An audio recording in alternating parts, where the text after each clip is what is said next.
And welcome, Hoosier fans, to another special edition off-season episode of the Assembly Call. I am your host, Jared Morris. I am joined tonight by my trusty co-host, Ryan Phillips, and it is just the two of us. Andy Bottoms is on vacation with his wonderful family. Will was unable to make it tonight. So it's going to be me and Ryan, and we have a jam-packed episode for you. You know, this is one of the great things about being an IU basketball fan is there's always a lot to talk about in the offseason. But, you know, as Indiana continues to grow in stature again, as the program continues to get on more solid footing, there's a lot more to talk about in the offseason. It was the NBA draft. Indiana had two guys who didn't get drafted but are now on rosters. Tom Crean joined Adrian Wojnarowski during the draft. Victor Oladipo was involved in the biggest trade. Now you've got current Hoosiers talked about as lottery picks for next year. So there's a lot to talk about even here in late June, and we are going to cover it all for you on this episode of the Assembly Call. And if you are watching live and if you have any questions, feel free to tweet them to us at Assembly Call, and we will do our best to get to them as we go. Now, real quick, before we get to tonight's banner moment, I have some very, very exciting news. We've been telling you about our book, Better Than Advertised, the story of the 2015-16 Indiana Hoosiers, and it's been out as an ebook for a while, but we have very exciting news that the paperback edition is now available for pre-order. So the books will actually ship on July 13th, but you can pre-order them now. And we're telling you this now because pre-ordering is huge for us when it comes to Amazon actually keeping books in stock. They use the pre-order time period to kind of gauge demand. And so we're really looking to help drive the pre-order sales. And we're so appreciative of all the people who have already ordered and told us that they're going to order. It makes such a big difference for us. And, you know, we really put a lot of work into making this book as good as it can be. And we're so excited now to share it with you. Again, you can see the cover right here, which was designed by Lindsay Gardner, one of our loyal Assembly Call audience members. And that's what made this project so much fun to work on, is obviously the four of us got to put in a lot of time with it, but even having all the help from the audience members to create the graphics to help us promote the book, it's really been a team effort. And so we're really glad that everybody's had a chance to get involved. If you would like to get your copy, you can go to Amazon and get it. Go to assemblycall.com/book2016. That will redirect you to the Amazon page, and you can place your pre-order. It'll ship on July 13th, but we actually have some special offers as well. So if you order a certain number of books, there are different offers. Like, for example, if you order a certain number of books, you can actually co-host an episode with us next year. Or what one person has already done, if you order a certain number of books, you can actually do a dedication of the banner moment, which is really exciting. And we had someone who's already requested the North Carolina game for next year, so that game is out, but all the other games are still there. And if you want that information, go to assemblycall.com/BTA, and you can see all the pre-order special offers. So we're really excited to get you all involved with that. And we're doing a giveaway. So this book right here that's in my hand right now, I'm going to send this copy to somebody. And here's what you have to do. The books are priced at $17.30, okay? $17.30. That was not a randomly chosen price. We chose that for a very specific reason. And if you are the first person to tell me what that reason is, either on Twitter at AssemblyCall or send me an email, jared@assemblycall.com, the first person to correctly identify why the books are $17.30, I will send you this copy free. Ryan, do you have any guesses? Because you don't know the answer. So do you have any guesses at what it may be? I'm not going to tell you if you're right or not, but you can provide some guesses if you'd like to. I'm not going to give any guesses away. These people have to figure it out on their own, Jared. Okay. Come on now. All right. So again, $17.30. What is the significance of that? Could be related to last year's team, could be totally random, could be something from Indiana past. Let me know what you think it is, and we will send you a free copy of the book. But again, it's assemblycall.com/book2016 to get it on Amazon, or to find out all of the special offers that we have for folks who pre-order the book. Go to assemblycall.com/BTA. All right.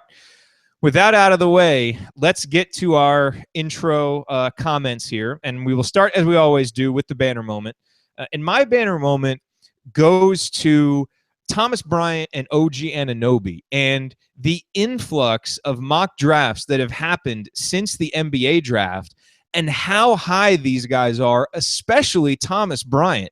And look, if we're looking for reasons for why Indiana is on track to hang the 6th banner, having guys that are good enough to be lottery picks, that are superstar level players, is obviously going to help out in that cause. And it is clear that from all of the experts, Indiana has that level of talent still on this team, even with guys like Yogi Ferrell and Troy Williams leaving. So even though some guys are going to be in new positions and new roles, the talent is definitely there. But Alex Bozich did a great job on Inside the Hall of going through all of the mock drafts that have come out recently. And so I want to read you a few of these because it shows you just how high Thomas Bryant is in the opinion of a lot of guys who study this and look at mock drafts. So Gary Parrish of CBS, he's got Bryant number 5. He's got OG number 24 in his way too early mock draft.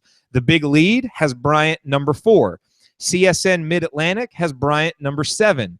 NBC Sports has Bryant number 6 and OG number 7.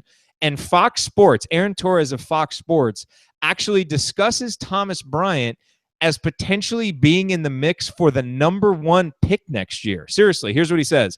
The key question with Bryant simply comes down to this. Was his 19-point effort against Kentucky in the NCAA tournament a one-game aberration or a sign of what's to come in 2017?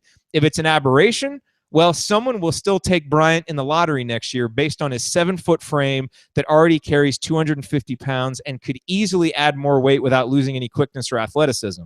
But if it was an aberration, and if it wasn't an aberration, and instead a sign of what's to come, look out. Bryant could be a double-double machine next year and a guy in contention for the first overall pick of 2017.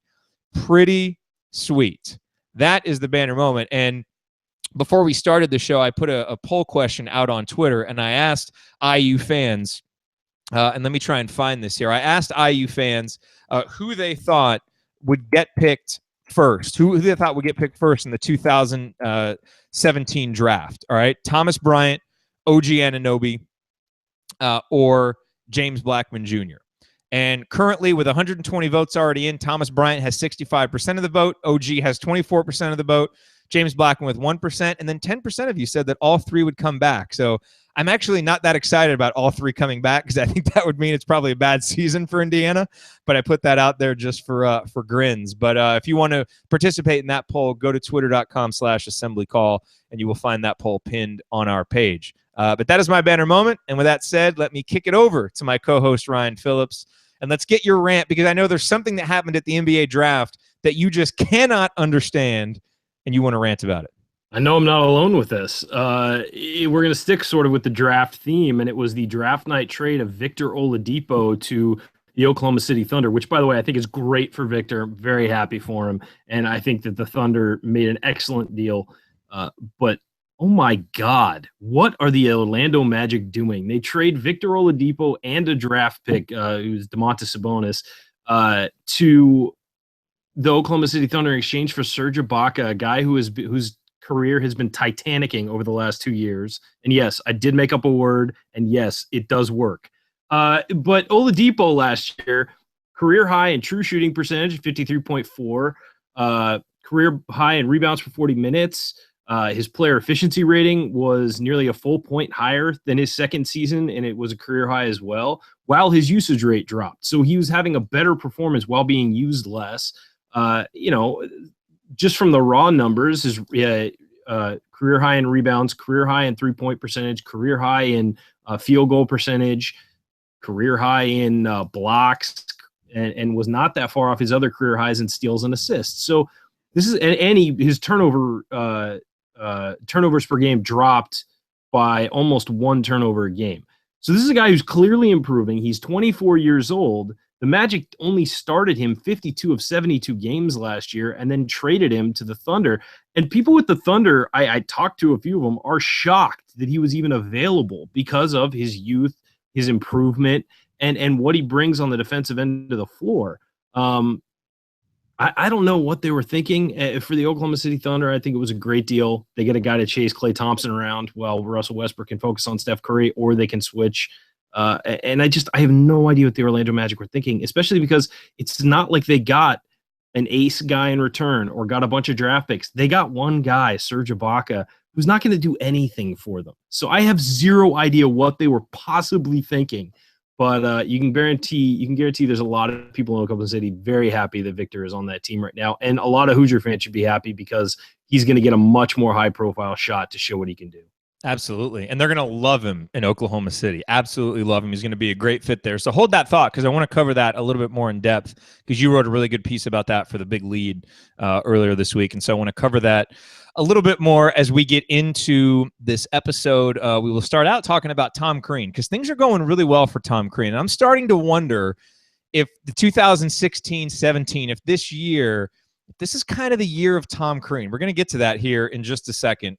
Before we do that, though, I do want to remind you all about our friends at SeatGeek. And buying tickets online for sports and concerts, it's been a confusing process for a long time. It's always been hard to find the best deal for the game or the show that you want to go to, and none of the older ticket sites really seem to want to change that. But SeatGeek is proving that it's different.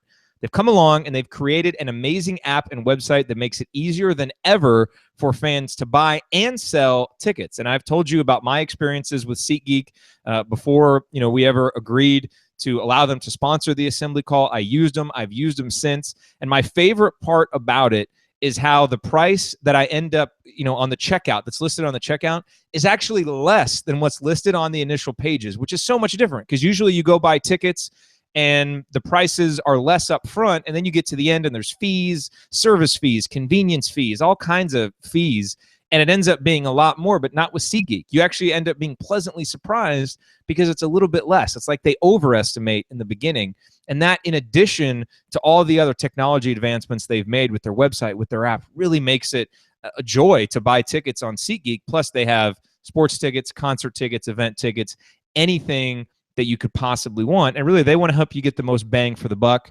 And that's also why every ticket on SeatGeek is graded based on its value. So you can see if the price that you're paying is actually a good value for that ticket. So as you know, if you've listened to the Assembly Call before, listeners of this show can actually take advantage of a very generous offer from SeatGeek to give you a $20 rebate on your first purchase. And we've had several Assembly Call audience members tweet us and let us know that they took advantage of it, and it worked great. I've gotten my own rebate. It's worked great.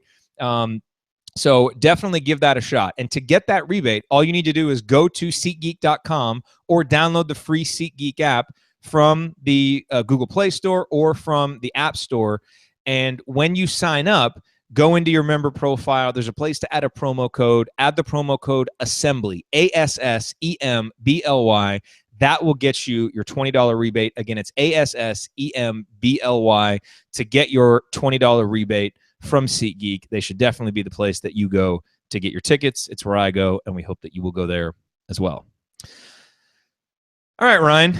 So let's jump in and let's talk about Tom Crean a little bit, because it's interesting when you look at where Tom Crean was on December 3rd of last year. After the Duke game, really one of the lowest points of the Tom Crean era. And I think, I remember our post-game email the next day, the headline was, "This is unacceptable." And a lot of us were wondering, would the team even show up for the McNeese State game? I mean, there was a lot of legitimate worry, because it looked like Indiana had quit in that game, and Crean said it's only December 3rd, and people kind of mocked him, this, that, and the other. But since that night, it's almost like everything has gone right for Tom Crean. I mean, the team rebounds. They get the big win over Notre Dame. They overcome the loss of James Blackman Jr. They win the Big Ten by 2 games. Now, Indiana did have another flame out in the Big Ten tournament, to be fair, and they only got to the Sweet 16. But it wasn't just a trip to the Sweet 16. It was a trip to the Sweet 16 in which Crean beat John Calipari in the round of 32, which was a big signature moment. And, there was also the kind of the sense that Crean seemed a little bit more confident, a little bit calmer, a little bit more self-assured as Indiana went through the end of that season. And that's continued, into some of his public appearances at Huber's Winery. And then I think it really reached a crescendo at the NBA draft, where he was on there, a guest on Adrian Wojnarowski's show For the Vertical, where they streamed live online, and just, it was a fantastic show and a great showing of what's possible now with the web and kind of building your own platform and competing even with the big guys. And Crean, by all accounts, was fantastic at breaking down players, providing candid analysis. And Now you look at, how Indiana is in the mix with all these top recruits. Indiana's got a lot of talent for next season. It's setting the stage. If Indiana can have a good season next year, compete for a Big Ten title, make a run in the in-state tournament, if they can lock up some of these in-state recruits, this is really setting up to be the year of Tom Crean, I feel like. And, obviously it's only part of the way there, and now there's got to be continued success on the court and on the recruiting trail. But I'm really starting to feel like he's in about as good a position just in terms of what's happened on the floor, kind of the general sense I get from IU fans that he's been in for a while. What's your sense? Because I've just got this feeling that things are really setting up, if the team has a good season here from this point forward, that Tom Crean could really take the next step up in terms of his respect and adoration, not just among IU fans, but also nationally, where he was once a little bit of a punchline. I really feel like that's going away, and he's getting some of the respect that we have felt he has deserved, and now it seems like he has earned. Yeah, I think for me, when I saw the first evidence of Tom Crean having some kind of attitude change was after Emmett Holt and Thomas Bryant got caught drinking in a car last offseason, and he came out and had a media session right after that. I think he was watching a high school tournament or something. And he came out and just straight up said, I don't have any leaders on this team, I don't have this. And he was very candid. He did not sugarcoat it. He just looked resigned to the fact that, this is another incident he had no control over. But he's always admitted it falls on him. But I think that media session was different than any other one we've ever seen Crean have. And he was very serious. And at the same time, just clear that he was fed up and he was done with dealing with that kind of stuff. And I think it took the team a little bit of time to catch up with him. And look, there were a lot of new elements to that team last year. I think that we saw the Duke game and the struggles in Maui, and looking back on it, I think it was a team trying to figure itself out, really, with the younger guys plus the guys coming back, and those guys who were coming back kind of fitting into different roles, and a guy like Bielfeldt coming in and finding out where he fits and things like that. So I think that those early season struggles actually in the end made Indiana stronger. And at the time we were freaking out over them because we thought that's what the season was going to be. But I think that Crean's attitude changed then. And you saw that confidence after the Duke game. He was not happy, but at the same time, he did say it's December 3rd. We've got an entire season ahead of us. We can fix this.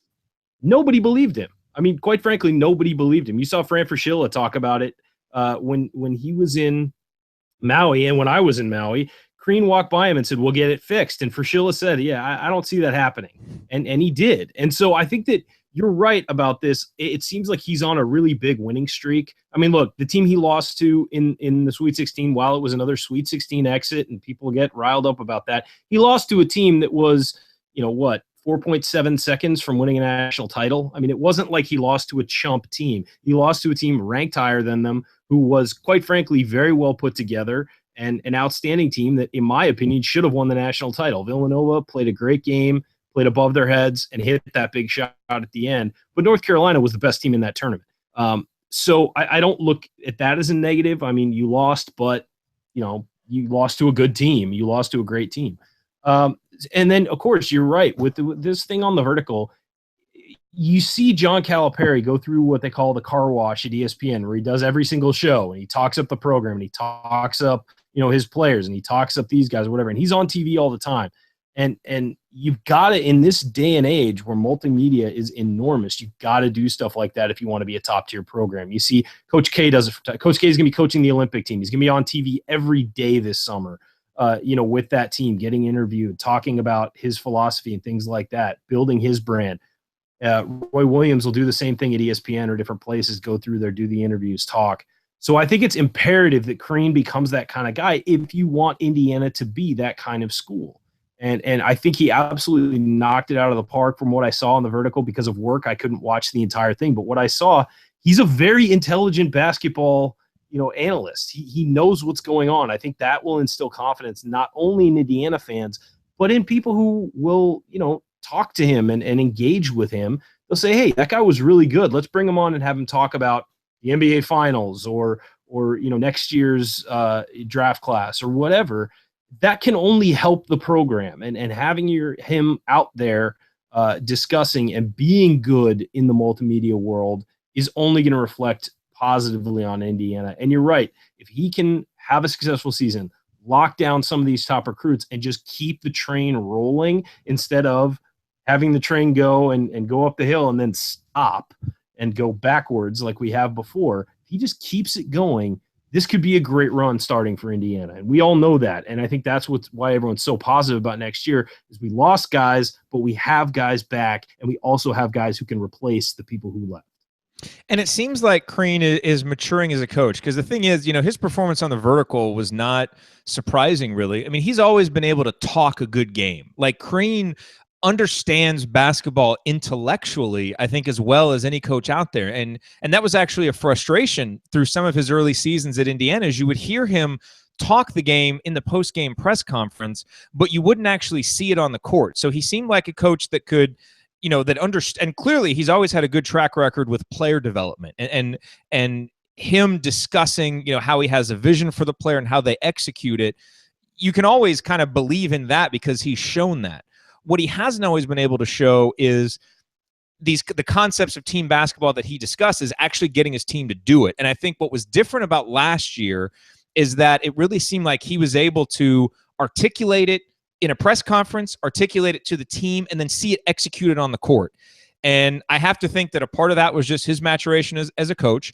I'm sure a part of it was having a fourth-year senior point guard who could kind of help him be a coach on the floor and have guys like Bielfeldt and Zeisloft, good senior leadership like that. So we'll have to see how, if things are different without Yogi there.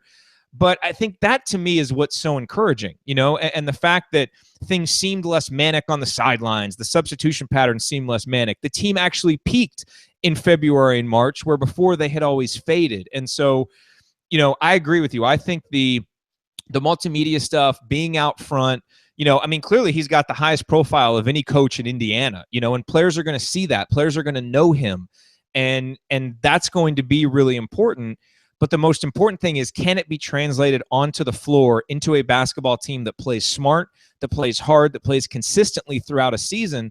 We finally saw it last year, and that, to me, is the big next step, is now to put another season together of that happening. And if truly Crean has gotten better and changed and better at actually articulating the intellectual side of the game, instilling it in his players, because that's the thing about a coach. You can know what to do, but can you teach it and have guys internalize it and do it on the court? And that's the big next step. And I'm really excited to see what Indiana can do and what a Crean team will do now without a fourth-year point guard to help them. But I'm feeling a lot more positive about it now than I have at any time during his tenure.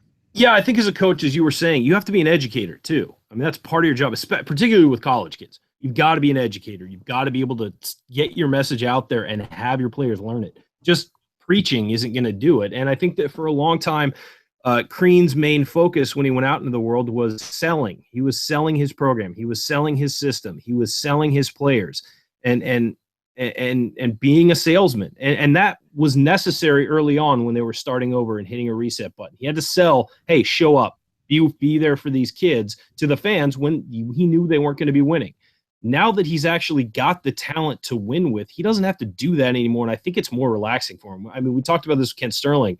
He just seems like he's a more relaxed individual. We're not monitoring handshake lines to see if he's going to blow by somebody or have an incident. He's just, every time, it's like a normal coach now. It's just, you're right. There aren't sideline confrontations. You're not worrying if he's going to say something stupid in a press conference or something like that has no bearing to what happened during the game. And you're also seeing a calm throughout the rest of the program as well. And I think that's rubbing off on the players. I mean, even the way he dresses is different now. He's not wearing the three-piece suit and looking uncomfortable. He's more relaxed. And I think that that all has an effect on things. And I think that just having a more relaxed, confident coach is really helping the players because they're relaxed and confident, and they're just going out and playing and doing what they know they're supposed to do. I mean, when you have a brother-in-law who will run around shirtless, I'm sure that's got to help you feel a little bit more comfortable. It's like, hey, if Harbaugh can do whatever he wants and feel comfortable with it, why can't I? He's never going to be the most ridiculous coach in his family. We know that right. For a fact. Regardless of what people say, we know it's not the fact. Right. By the way, I just named my fantasy football team for this year, and I'm going as the shirtless Harbaughs. So it works. It does work. Works. It does. All right, so let's move on from Crean. I want to get some quick thoughts on where Yogi and Troy ended up, especially with Yogi. I mean, I was disappointed he didn't get drafted. It kind of seemed like the trends on all the mock drafts I was reading was that he would be there late in the second round. He ends up going to Brooklyn.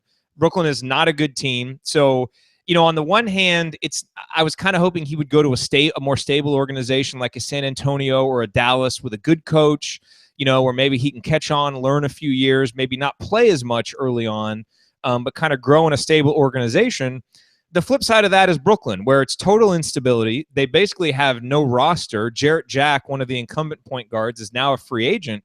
So the flip side is that he may get a chance to play as a rookie, even as an undrafted guy, because they just need a body to play point guard. And so, what do you think? Is that the best situation for him to be in, or would it have been better going to a more established team?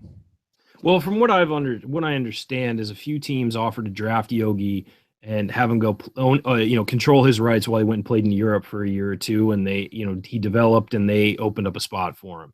And he and his agent did not want to do that. They wanted a chance to play in the NBA now, and that's actually smart because if you go over to Europe as a free agent and then come back, you can sign for a full contract. Whereas if a team already owns your rights, you have to play for a lower level contract. So let's say Yogi doesn't stick with the Nets and he goes over and plays in Spain and does really well. When he comes back, he can sign an actual free agent contract for a substantial amount of money, as opposed to already having his rights owned and playing at a lower level. So when he comes back, he'll be coming back as a veteran, not a rookie, is essentially the rule. I think it was the smart move.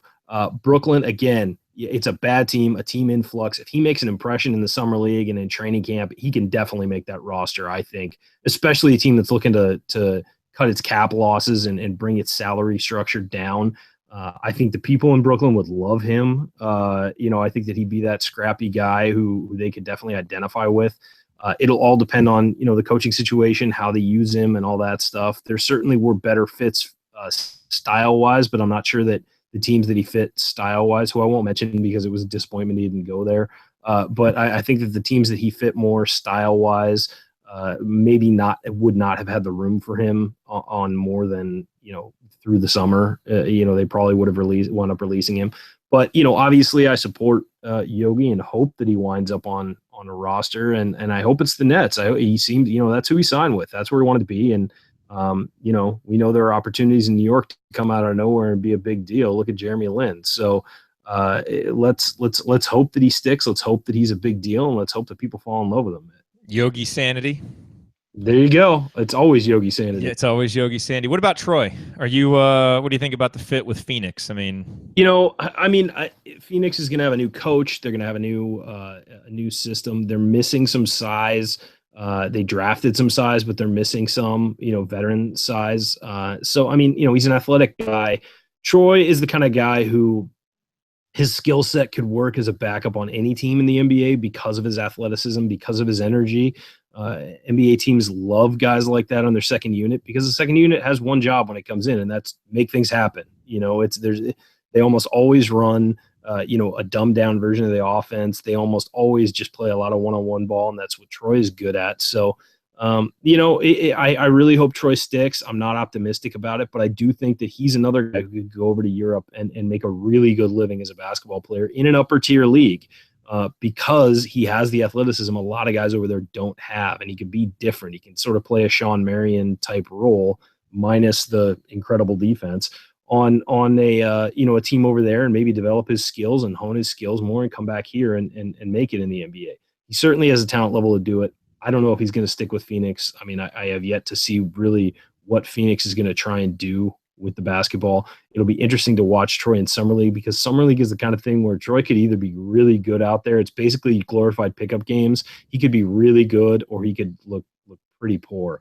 So whereas a guy like Yogi, I feel like will do a really nice job in Summer League. I'm not confident Troy will, but he could, and he could dominate, and he could be someone that people are talking about. So I'm interested to see what he's going to do out there and see how they're going to use him. But, I'm not super confident that he's going to make that roster out of Summer League and training camp.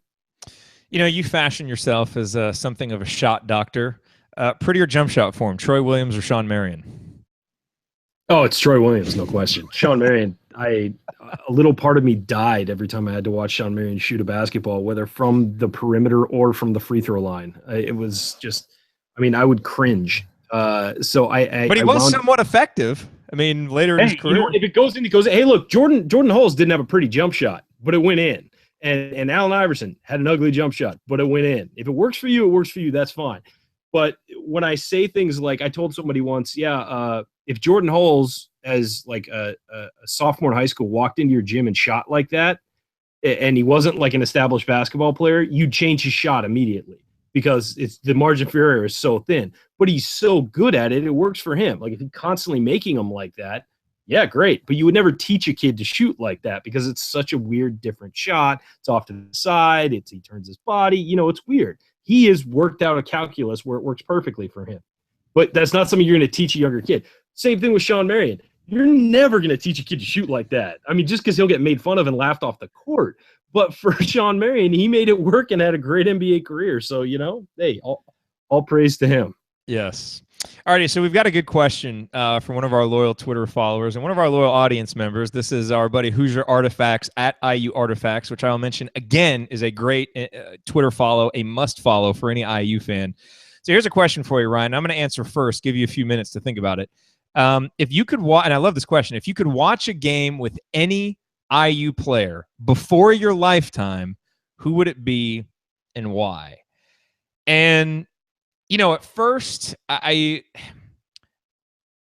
thought it was kind of a difficult question, and I'm going through a lot of names. You're like, I think it'd be really interesting to watch a game with Bill Garrett, who was the first African-American player in Big Ten history, at least the first starter in Big Ten history. I think he'd be really interesting to watch a game with. Anyone from the 76 team would be interesting. But I've got to go with Branch McCracken, who was a player at Indiana, and then obviously a coach at Indiana, won 2 national titles, the 1940 and 1953 national title, played under Everett Dean. And really, you know, sometimes people forget that Indiana had a proud basketball tradition before Bob Knight ever stepped on campus. And that was in large part because of Branch McCracken and what he meant. And I would love to sit down with a guy like Branch and, you know, see what his thoughts are on the current game of basketball. Because we hear a lot of older guys, you know, kind of look at the current players and, you know, not be all that impressed and talk about how things were better in the old days. And maybe he would do the same. But, you know, I'd love to know because, you know, their teams back then, the Hurricane Hoosiers, they tried to play a little bit up tempo, even though it was a totally different below the rim type game. But I'd love to know his thoughts. So for me, I'm going with Branch McCracken, player and coach at Indiana. Who would you sit down and watch an IU game with? I think it's a pretty easy answer for me. It's Walt Bellamy, no question. Yeah. Probably played on the 1960 Indiana team, which a lot of people think is one of the greatest teams of all time not to win a national title. Definitely, you know, the title selection process back then was not the same as it is now. There weren't a bunch of teams, so that team missed out. In his final college game, Walt Bellamy had 33 rebounds. That is still a Big Ten conference record for one game, and he had 28 points. He was an All-American in both his junior and senior year, 60 and 61, and he was the first Hoosier to be taken number 1 in the NBA draft. For his career, he averaged 15.5 rebounds per game and 20.6 points and shot 50% from the field. As a senior, he averaged 17.8 rebounds per game, which is still Indiana's record, obviously. He holds the career records for most rebounds in a season with 649 and most double-doubles in a career with 59. 59 career double-doubles. So, yeah, I think that he would have been a lot of fun to watch. Just his energy, you know, it's for a 6'11" guy having that energy and being that dominant. You know, that's fantastic. And I think that I would have loved to watch him, even though that wasn't a national. He wasn't on a national title team. I think that those would have been years that would have been really fun to watch with him just dominating in the middle as one of the best ever in college basketball. So he's one of those guys along with Yogi that I think, you know, belong at that big boy table at Indiana that may not have won national championships. And let's also remember he was on the famous 1960 Olympic team in the Rome Olympics that won the gold medal. 10 of the 12 players on that team went on to play professionally. And there were Jerry West, Oscar Robertson, Jerry Lucas, all on that team as well. So damn. The original dream team. Pretty much. I mean, that was one of the best teams ever assembled, even though they were college players. So, Walt Bellamy would be my answer. I would have loved to watch that guy play. Yeah, very nice. Very nice. Yeah, that 60 team, we had Terry Hutchens on a few episodes back, and we talked about that 1960 team that they lost their first 2 or 3 Big Ten games, and that set them back. But then they won every game from that point on, even beating Ohio State in the last regular season game. That Ohio State team that ended up winning the national championship, Indiana beat them by 19 points, but the Hoosiers didn't go to the NCAA tournament because only the conference champions went. But again, a lot of people feel like that team, no one was playing better at the end of the season at that team, and a lot of people feel like they would have gone on and won a title. But alas, it did not happen. Can you name some of the famous people on that team for Ohio State? Oh, well, yeah. Jerry Lucas, Bob Knight, of course, was on that team. And John Havlicek. Yeah, that was a loaded team. And to think that Indiana team, by most accounts, was better than that Ohio State team, that's pretty amazing. I wonder if there's any footage of, like, Walt Bellamy boxing out Bob Knight or like Bob Knight trying to defend Walt Bellamy. How fun would that be, man? We got to try and find that. But, yeah, that year Ohio State went 25-3. Indiana went 20-4. Ohio State was 13-1 in the Big Ten Conference, and Indiana was 11-3. So, but the one loss Ohio State had was to Indiana at the end of the season. To the Hoosiers. Our buddy Brian Thompson on Twitter says he would go with Quinn Buckner or Keith Smart. Now, Brian, I'm pretty sure Quinn Buckner and Keith Smart were around. You were alive for those guys, so you might have to pick someone else. Yeah, that's a different question. Yeah, it's got to be before you were around. That was the question. We'd love to hear your answers to that too. So tweet us at Assembly Call if you have an answer to that question. And again, the question was, if you could watch a game with any IU player before your lifetime, who would it be and why? I went Branch McCracken. Ryan went Walt Bellamy.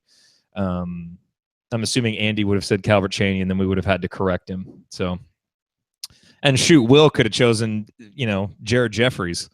So, okay. So he could have chosen Cody Zeller, as far as I'm concerned. He's that young, isn't he?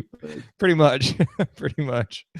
Well, I'm actually impressed. We've 37 minutes into the show, and that's the first time we've ripped on the guys who aren't here. We're usually a lot more. Actually, it's more when you're not here. We rip on you a lot earlier. We're too nice to Andy and Will. No kidding. I'm looking right at them as I speak right now. Your time's coming, boys. The off season for me too. So I'm just saving it up. So we talked earlier about Thomas Bryant and OG Anunoby, and about their potential pro prospects for next season. We got another good tweet from our buddy Hoosier Artifacts that, we were talking about that article from Fox Sports about Bryant possibly going number 1, which, I mean, that seems crazy to me too. It's the only place I've seen that discussed.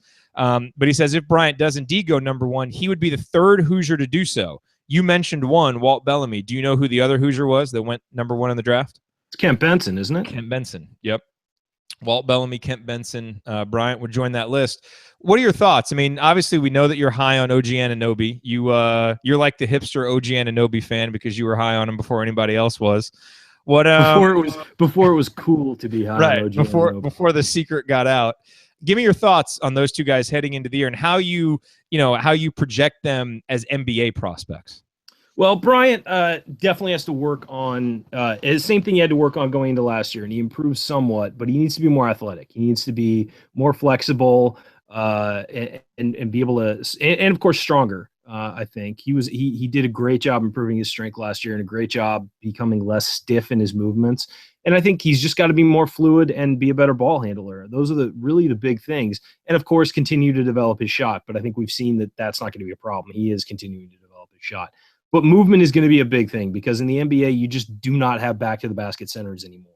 I think that those guys can be successful, but I think that they need to be able to step out on the floor, clear the lane for drivers. Right now, the NBA is going through that sort of turn towards small ball and quicker guard-oriented teams. So if you're going to be a post player, you've got to be able to do some other things than just be a ball stopper. He's got to be a better passer. You've got to be a better ball handler. You've got to be able to step out on the floor and hit shots. So he just has to round out his game in that way. I think passing, he's got good vision, I think, and he started to use it towards the end of the year. But I think that he's just got to develop into realizing when he needs to pass and realizing when he needs to move the ball from the post and keep the offense flowing as opposed to slowing it down. And ball handling is a big deal. I think that we saw a couple times in that Kentucky game. There were some nervy moments when Bryant would get the ball on the perimeter. So we need to make it so he needs to make it so he can get to the hoop from the perimeter and handle the ball out there and not get it not be an easy prey for Tyler Ulis, as it were, that game. But I think he's got a chance to be a very high draft pick. I don't know. I mean, some of the freshmen coming in look really good. Guys like Harry Giles and others. Those guys are going to be hard to beat for that number one spot. But I'm sure, Bryant will be in the mix early in the season as the top college player, top returning college player in the draft. I don't know how those other guys are going to perform or what they're going to do. I mean, Scalabrine was supposed to be a top 5 pick and didn't perform. So you never know what those freshmen are going to do. So yeah, I think he'll definitely be in the mix if he continues his growth. And I look forward to seeing what he's done this offseason and how he's built himself up. And what about OG? With OG, and I talked about this with Kent Sterling when I was on last week, I think that the sky's the limit with that guy. It really is because of his defense. I mean, defensive instincts and IQ are things you can't teach. Guys just either have it or don't. I mean, you can turn a guy into a good on-ball defender, but the off-ball stuff, the knowing, the anticipation of where guys are going to be and all that, that's just innate. And just like a rebounding sense is innate in a lot of ways. Yeah, anybody can block a guy out. Anybody can get preferred position, but not everyone can work the angles and find out where the ball is going to go and just have that innate sense. And I think OG has that defensively. He has those insanely long arms that are just, it's comical at this point how long his arms are. He's got big hands. He's got quick feet.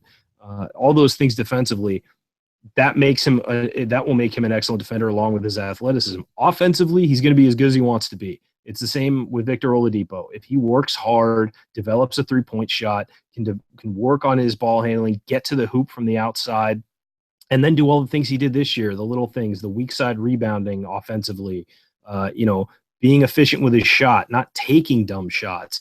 I mean, if he can do those things and develop his offensive game as a driver and shooter from the perimeter, sky's the limit. I mean, he could, be one of the top picks in the draft. I have no problem seeing that because we all know what he does on an effort and defensive standpoint. If he can round out his offensive game, the guy's going to be scary good.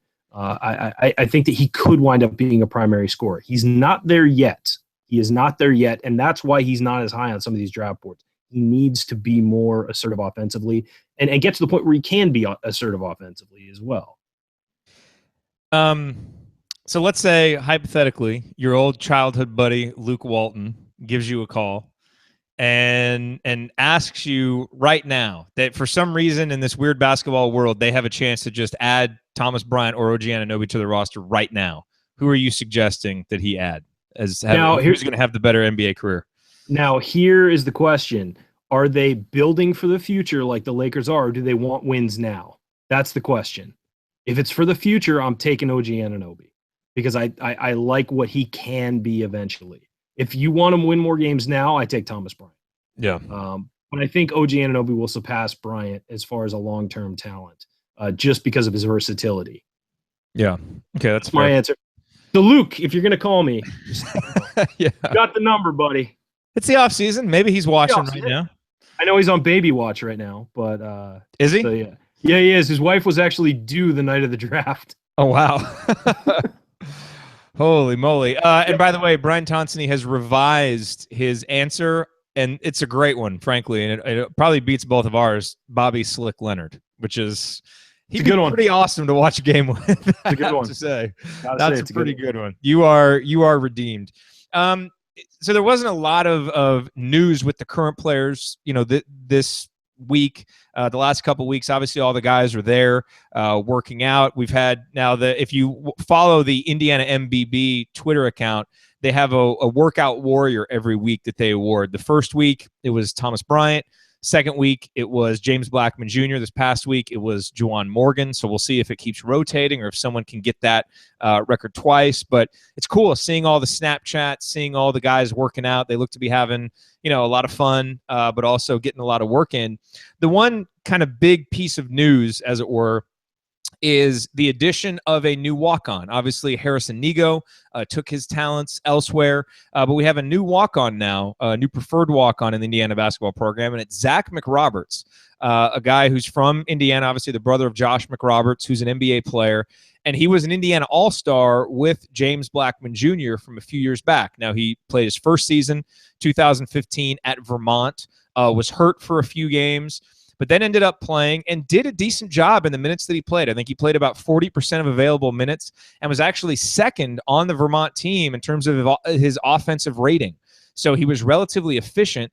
Not a great three-point shooter, although when you see highlights of him in the Indiana All-Star game, his shooting stroke looked really good, but he didn't shoot a lot of threes at Vermont, but was still a pretty efficient offensive player when he was out there, was a really good rebounder. He's a 6'6" guy, not especially big, but 6'6", seems like a decent athlete for that size. And so it'll be interesting to see what he can bring to the program. I don't think, well, and what's really interesting about his story is he played at Vermont, but decided that basketball just wasn't for him. And he wanted to experience life as a normal student, came to Indiana for academics, and then just during last season kind of had withdrawal symptoms of being away from basketball and contacted Tim Buckley, said that he was interested in playing, came and did a tryout, and now he was offered to be on the team, and they just announced it. And, look, this isn't like some huge transfer that's going to make a big impact like Max Bielfeldt or like a Nick Zeisloft. But to me, I think it's a good sign that you have a guy who's, from a basketball family that, actually thought he was going to leave basketball, but was so excited by what he felt about IU basketball being on campus. And then as he got around it, that he wanted to come back to the game. And when Inside the Hall did a great interview with him. And, he just talked about how he wanted to work hard to help the team and do what he could to help the team in practice, wasn't worried about stats, wasn't worried about playing time. So he seems like a guy coming in with the right attitude. And that's what you want with walk-ons, because they're guys that they may never impact the game on the floor, but they can have big impacts in practice, because the more guys that you get who work hard, who lead by example, who have great attitudes, who maybe are there playing hard when it's kind of a sluggish practice, those are guys who can help you over the course of the season. And, we heard Tom Crean talk about how much of an impact Josh Newkirk had in the second half of last year when he came back and was practicing off of his injury.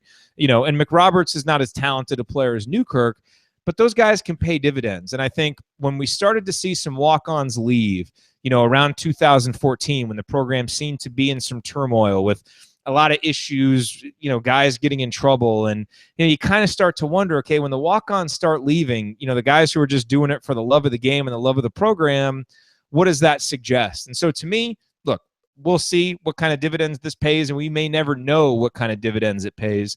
But I think it's a good sign that a guy like Zach McRoberts is excited to join the program. And so, hey, a hat tip to him. Excited to see if he can get into some games at some point in the future. But I think he can be a valuable practice player. I know you haven't seen him play, don't really have any insight on him, but just any thoughts on what a walk-on like that can mean to a program? You just called me Andy. No. Didn't you? Or did you say any thoughts? I thought you said Andy. No. Any thoughts? Any thoughts? Thank God. Yeah. So I was wondering if I'm looking right tonight. You don't look like you're in a dungeon being held hostage. So. No. It's a guy with some size who's played, who's got some college experience. I think that helps. Again, I haven't watched him play. I've just read stuff. I mean, I'll try and dig up some. I try and be up to date on all the guys that wind up at Indiana, and this one is definitely one where I'm not. I've got to catch up on him. But I think that just reading about him, I think it's going to be a guy who's a battler in practice. He's about the same size as a guy like Colin Hartman, similar type of player from what it seems like, more of a forward than a guard or a perimeter player, and a guy with a shooting stroke, as you said. So it'll be interesting to see, if he can have an effect on guys like Grant Keelan, who come in and are undersized and need to body up, and he's got a bigger, stronger body. And maybe that pushes them to get better. Guys like that, guys in that middle range. I'm sure he'll be banging on, OG Anunoby and guys like that. So anytime you add a walk-on with some college experience, playing experience, that's a positive. Walk-ons who had college offers as well are also a positive. So yeah, I mean, we'll see how it turns out. Maybe he just plays for a year and decides it's not for him. We don't know. He's backed out before, but I think that it's a good sign that he was on campus. He worked out with James Blackman Jr., who he played in the Indiana All-Star game with, and decided that he was playing pretty well and kind of wanted to get back into it. So it's good that he feels like this team is worth his time as far as getting involved and stuff. And it's not something where he just said, I don't want to be a part of it. It's not going to be worth it for me. He's willing to take all the responsibilities of a walk-on and play. And that's a big deal when anytime any walk-on signs up, it's a big deal. But a guy who's played before knows what it takes and knows what you're going to go through on a yearly basis and is willing to do that. So, yeah, I mean, it's always a positive to add somebody with that experience. So it's a good thing for Indiana, and hopefully it works out. One last point for tonight, too. Another tweet from Brian, our buddy Brian, says, word on the street in Bloomington, the freshman guards are, quote, better than advertised. Talking about Curtis Jones and Devonte Green, Indiana's freshmen from last year. I got to say, man, the more I kind of look into things and read, I'm excited about Curtis Jones, obviously, but I'm pretty excited about Devonte Green. I like what he could bring to the program in the future. We'll see how much he can do as a freshman, but I think he's got the right mentality to be a really good 3-4 year player. Let's remember now, with Devonte Green on campus and now with Zach McRoberts playing, you got two guys whose brothers are in the NBA, on the roster. That's a big deal. You get that influence, guys knowing what their relatives go through on a daily basis, knowing what kind of work you got to put in to get to that level. That is a positive, and it rubs off on everybody else. So, it's not a bad thing to have that. Devonte Green, I've kind of been tepid on his prospects for this year, just because I think that he needs to get a little stronger, and I think he needs to work on his jump shot and things like that. But he's certainly a talented guy with great vision, and I'm sure they can find spots for him to play during the season. I don't think he's going to redshirt or anything like that. And Curtis Jones, man, that guy, he's another guy who's going to be as good as he wants to be. When I say that, it's about how much work he's willing to put in. And the same goes for OG and a couple of the other guys. As much work as they want to put in, sky's the limit. They have unlimited talent. And Curtis Jones is definitely one of those guys who I think is going to be a great Indiana player for a while. Yeah, Inside the Halls going through and doing their freshman focus articles, and the one on Devonte Green went up, I think, yesterday. And I loved, that he led his high school team in rebounding at 6.1 per game at only 6'2". So, he's an aggressive guy. He's a tough guy. Led the team with 70 steals.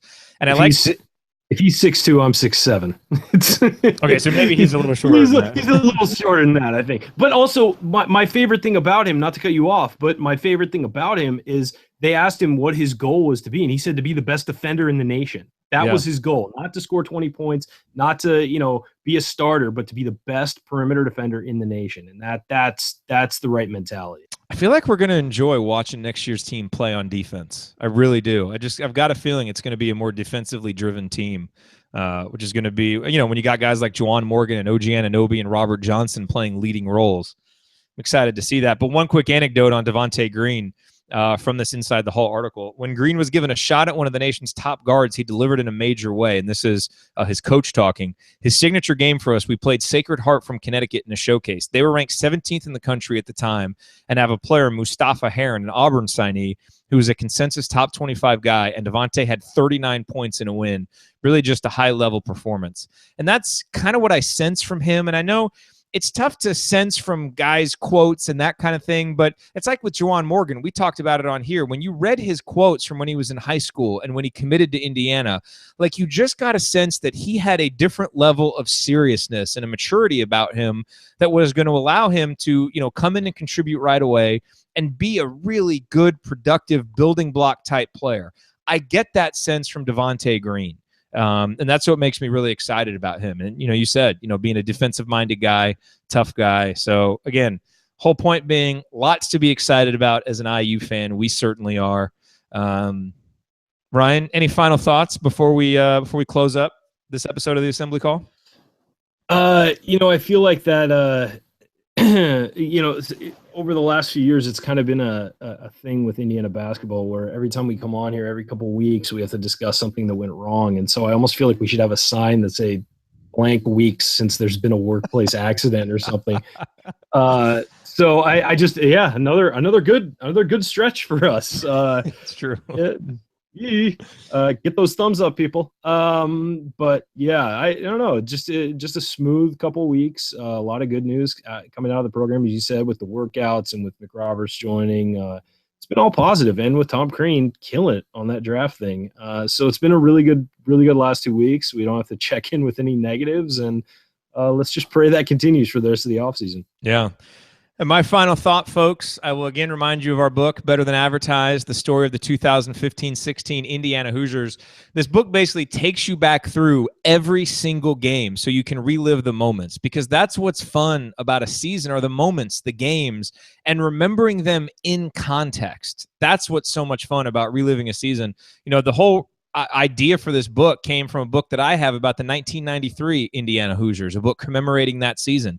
It wasn't a national championship season, but it was a fun season, a memorable season for a lot of ways. And I still go back and look at that, and I love it.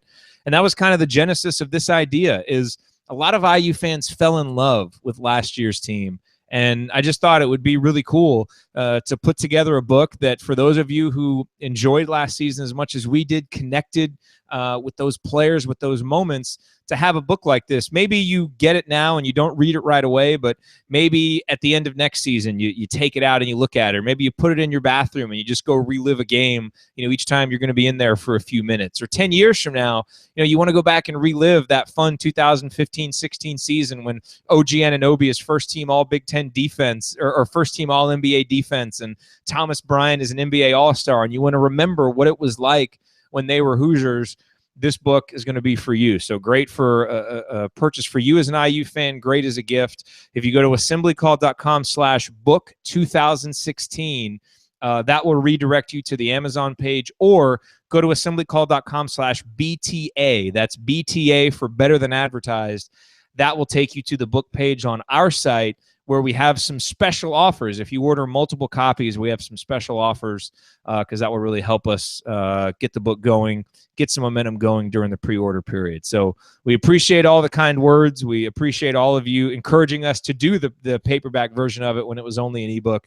It's been a lot of fun, and we're really excited to share it with you. So again, it's Better Than Advertised, the story of the 2015-16 Indiana Hoosiers, assemblycall.com/book 2016. We hope you enjoy it. We hope you enjoyed this episode of the Assembly Call, and we will be back next week. And we have a special guest next week. Hopefully Andy will be back. Hopefully Will be back. But we will be joined by Jackson Tharp, who ended up getting a scholarship on last year's team, ended up playing in a few games. He is going to join us, assuming nothing happens with the schedule and we can do a successful test with the Google Hangout.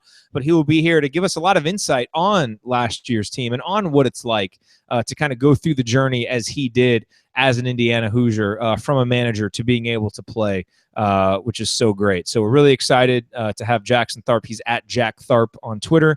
Very excited to have him on the show next week. And until then, have a great 2 weeks. Let's hope that there are no incidents, so we don't have to take down that sign that Ryan was talking about. Hopefully everything is smooth sailing for the Hoosiers, and we will talk to you once again when we reconvene for the next episode of the Assembly Call. Thank you all for being here.